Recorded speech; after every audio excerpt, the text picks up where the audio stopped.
Bonjour à tous, dans cette vidéo nous allons voir ensemble mais comment numéroter un document sur Canva. Donc il y a deux options et c'est principalement les mêmes. Soit vous allez à gauche sur ici action rapide et ensuite vous allez voir comme suggestion numérotation de page. Ou deuxième option, vous allez à gauche sur la section texte et là aussi il y a numérotation de page. Et donc là, on va devoir cliquer sur numérotation de page et on va voir ici un petit pop-up que l'on va devoir compléter avec les informations nécessaires. Tout d'abord, il va falloir indiquer le format.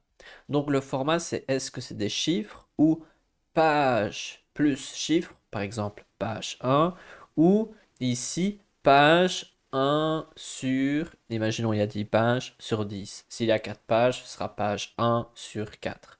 Moi ici, je vais mettre chiffre uniquement. Ensuite, étape suivante, il va falloir ici indiquer sur quelle page sera présent la numérotation. Donc là, vous pouvez mettre toutes les pages, à vous de voir un petit peu. Si vous voulez enlever, imaginons que la page 2, ben là, il y aura la numérotation sur la page 1, la 3, la 4, même si généralement on met sur toutes les pages, sauf parfois la première.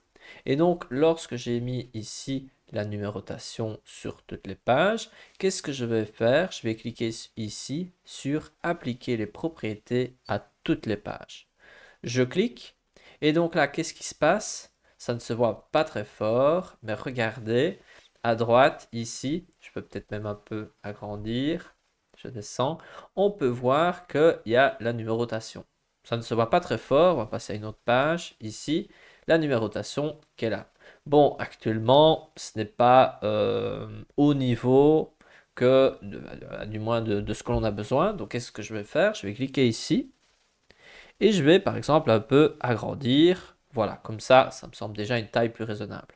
Ensuite, je vais le déplacer. Pour déplacer, je vais cliquer dessus et il va y avoir un petit X. Donc, je vais me déplacer et je pourrais mettre par exemple comme ceci. Ça me semble déjà plus correct.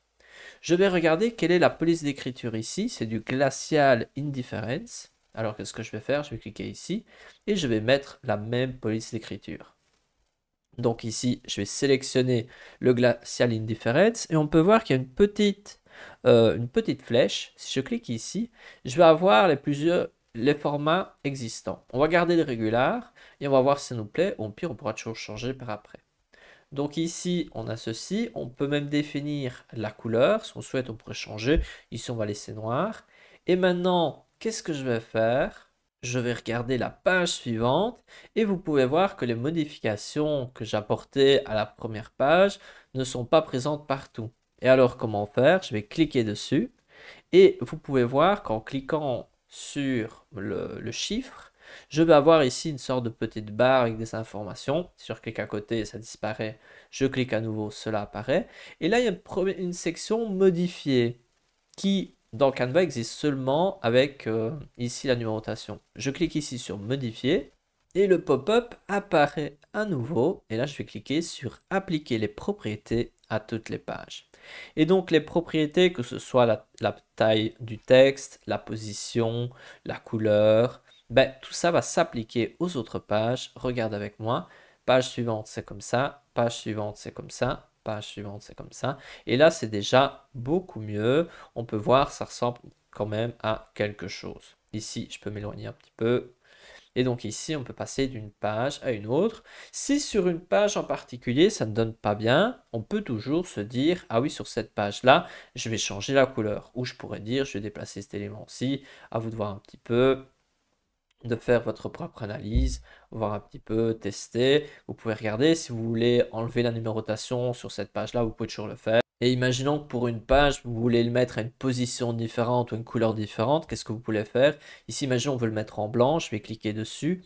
Ensuite, je vais choisir la couleur, imaginons blanche. Donc ici, qu'est-ce qui se passe si je prends la couleur blanche? Ben, cela va être seulement dans ces diapositives-là et pas dans les autres. Et si vous voulez que cela apparaisse sur toutes les autres, ben, il va falloir à nouveau aller sur modifier, appliquer les propriétés à toutes les pages. Donc voilà, je pense qu'avec ça, bah, vous allez maîtriser la numérotation. Cela marche pour bah, tout ce qui est présentation. Ici, je vais sur la page d'accueil. Donc cela marche tant pour les présentations, pour les documents sur les réseaux sociaux, si vous avez plusieurs pages, imaginons si vous avez créé un e-book. Ensuite ici, tout ce qui est pour les vidéos, bah, ce n'est pas prévu pour, mais a priori ça devrait marcher. Pour les impressions, bah, là ça peut être intéressant si vous créez un livre, bah, avoir la numérotation automatique, imaginons s'il y a 100 pages, ce serait quand même mieux d'avoir ce type de numérotation. Ensuite, pour les sites web, bah, c'est pas adapté, je ne pense pas que cela marche, mais je vous avoue, j'ai jamais essayé de numéroter un site web. Et enfin, pour les tableaux blancs et les Canva Docs, là ça ne marche pas, vu que ce n'est pas prévu pour. Voilà, c'est tout pour cette vidéo. J'espère que ça vous a aidé pour maîtriser la numérotation. Maintenant, c'est à vous de jouer et on se retrouve dans une prochaine vidéo. À bientôt. Je vous mets une playlist avec tout un tas de vidéos qui parlent de comment modifier du texte sur Canva. On se retrouve dans une prochaine vidéo. À bientôt.